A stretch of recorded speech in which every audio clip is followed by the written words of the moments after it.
Сәлем достар, бір жасағаннан шығатын жұмыртқа бөрегімізді жасайтын боламыз. Ең алдымен бізге суымызға тұзымызды салып аламыз, және де жұмыртқа ұн қажет болады. Қамырымыз орташа жұмсақтықта болсын, қатты да емес, жұмсақ та емес. Достар, бұл тағам негізінде өзбек халқының ұлттық тағамдарының бірі деп ойлаймын, өйткені мен өзім сол өзбек тағамдарының рецептінен көріп жасайтынмын. Өте дәмді болып шығады, дәмі тіл үйірер, жұмыртқа бөрек десең, жұмыртқа бөрек болып шығады. Міндетті түрде жасап көріңіздер, дәмі ауыздарыңызда қалатын болады. Дайын болған қамырымызды осылай екі бөлікке бөліп, пленкамызбен орап қоямыз, қамырымыздың беті кеуіп кетпеу үшін. Енді салмасын дайындаймыз. Менде бұл екі қамырымызға 15 жұмыртқа және бір пиала сұйық май, күнбағыс майы және де сүт қажет болды. Тозын дәмдеріңізге қарай, дәміне қарай салатын боласыздар.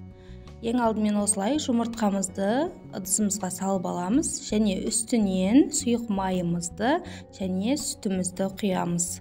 Бір келкі масса болғанша 2-3 минут араластырсаңыздар жетеді. Тозын бірден көп салып қоймаңыздар, аз-аздан сала отырып, дәмін көріп, кішкене тұзын біліп салыңыздар.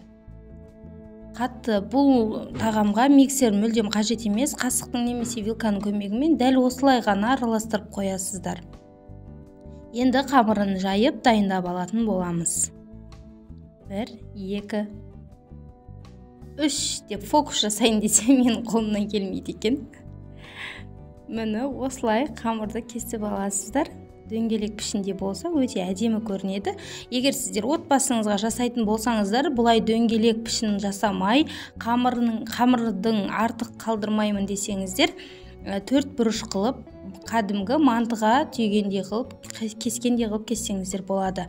Міндетті түрде екі шетін басып, ортасын кішкене ашық қалдырасыздар, өйткені біздің салмамызды салатын ашық жер қажет. Ортасына осылай ұн себе отырып, жан-жағын басып, ортасын ашық қалдырыңыздар.